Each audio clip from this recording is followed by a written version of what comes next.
Problema 12. Una cuerda vibrante sometida a una fuerza de tracción vibra con frecuencia de 220 Hz.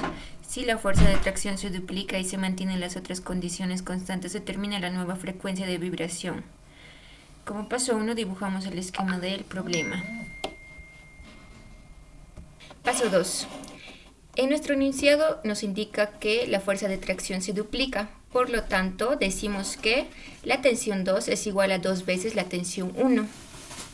Paso 3. Función de la cuerda vibrante. Tenemos la siguiente fórmula. La frecuencia 1 es igual a la raíz de la tensión de la cuerda sobre la densidad lineal o grosor, y todo esto sobre 2 veces la longitud. Paso 4. También en el enunciado nos dice que las otras condiciones se mantienen constantes. Sabemos que la frecuencia de una cuerda depende de la raíz cuadrada de la tensión, y la fórmula que lo representa es esta. La frecuencia es inversamente proporcional a la tensión. Esto significa que si la tensión aumenta, la frecuencia también aumenta, pero no de forma directa, sino en proporción a la raíz cuadrada. Por lo tanto, podemos deducir la siguiente fórmula. La frecuencia 2 sobre frecuencia 1 es la raíz de la tensión 2 sobre la tensión 1. Paso 5. Determinamos la nueva frecuencia de vibración. Acá sustituimos los datos proporcionados en el enunciado a nuestra fórmula, que tenemos que la frecuencia 1 es igual a 220 Hz igual a la tensión 2. Acá señalamos que es 2 veces la tensión 1, por lo tanto estos términos se simplificarían, quedándonos la frecuencia 2 sobre 220 Hz igual a la raíz cuadrada de 2. Acá simplemente despejamos lo que es la frecuencia 2 y nos da un valor de 311,127 Hz. Continuando tenemos el problema 9. Que nos indica que la velocidad de propagación en un gas y en un líquido a la misma temperatura es de 330 metros por segundo y 1500 metros por segundo respectivamente. Un dispositivo, por ejemplo, un diapasón, produce ondas sonoras en ambos fluidos de 420 Hz. Halle la relación de longitudes de onda en el líquido respecto del gas y la longitud de onda del sonido en cada medio. Como paso 1 tenemos la fórmula de la velocidad de la onda, donde V es la velocidad de la onda medida en metros por segundo, que es igual a lambda, que es la longitud de onda medida en metros, por F, que es la frecuencia medida en Hz. Paso 2. Calcular la longitud de onda en el gas. Para ello, el enunciado nos proporciona los siguientes datos. Que es el volumen del gas igual a 330 metros por segundo y la frecuencia, que es igual a 420 Hz. Acá utilizamos la fórmula que nos dice que el volumen del gas es igual a la longitud de onda del gas por la frecuencia. Acá despejamos la longitud de onda del gas y sustituimos estos valores y nos da que la longitud de onda del gas es igual a 0,786 metros. Paso 3. Tenemos la gráfica de la onda del gas, dada la siguiente función.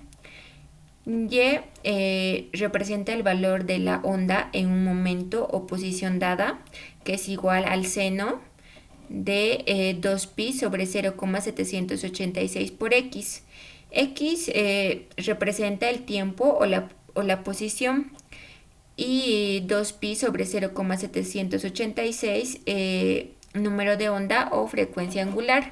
Y acá tenemos la gráfica. Pasando al punto 4, tenemos de calcular la longitud de la onda del líquido. Para ello tenemos los siguientes datos. El volumen del líquido es igual a 1500 metros por segundo y la frecuencia es igual a 420 Hz. Acá tenemos la misma fórmula, para lo cual despejamos la longitud de onda del líquido y sustituimos valores y nos da que la longitud de onda del líquido es igual a 3,57 metros.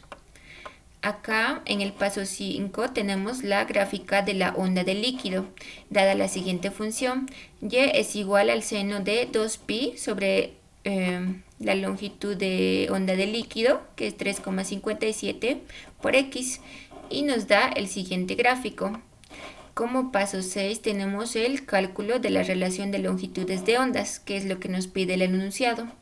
Y tenemos que la longitud de onda del líquido sobre la longitud de onda del gas es igual a estos valores que sacamos anteriormente. Y la relación sería de 4,54.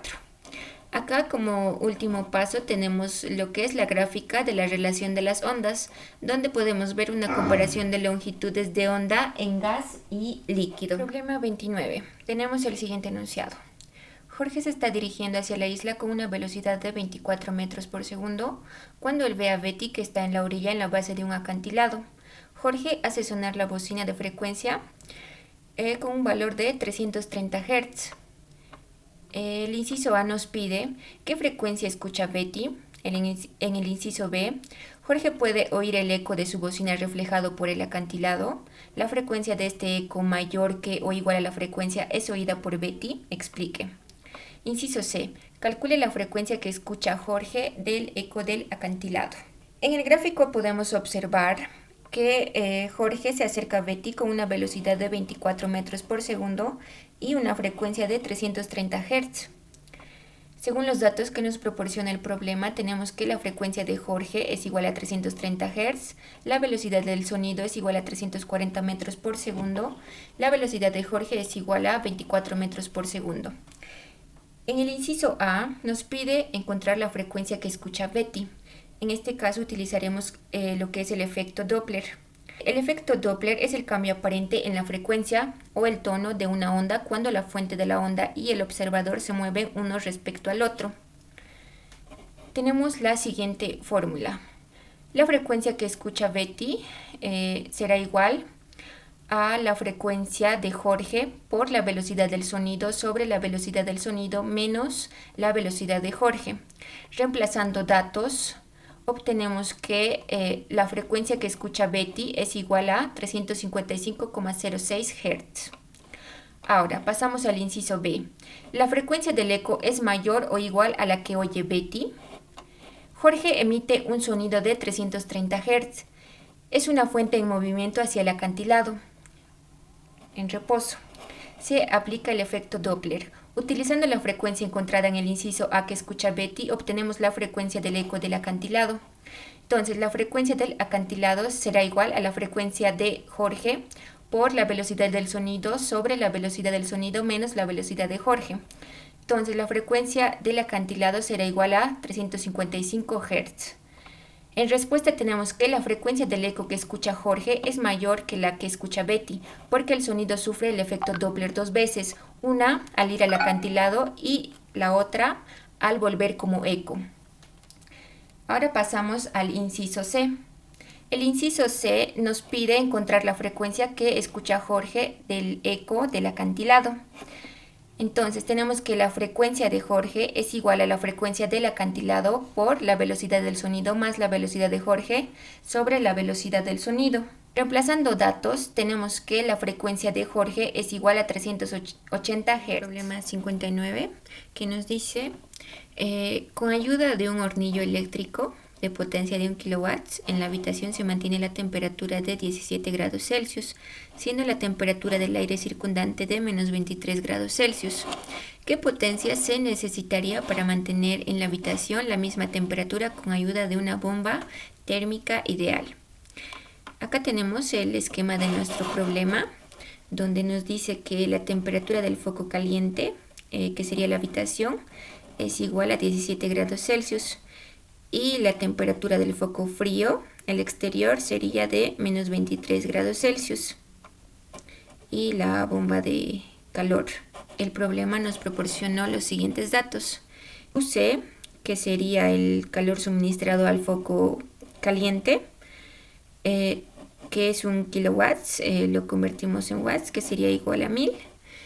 La temperatura del aire, que es igual a menos 23 grados Celsius, lo cual tenemos que llevar a Kelvin, que sería igual a 250,15. La temperatura de la habitación, que sería igual a 17 grados Celsius, convertido en Kelvin, 290,15. Acá nos pide lo que es el trabajo o potencia que debe suministrar a la bomba.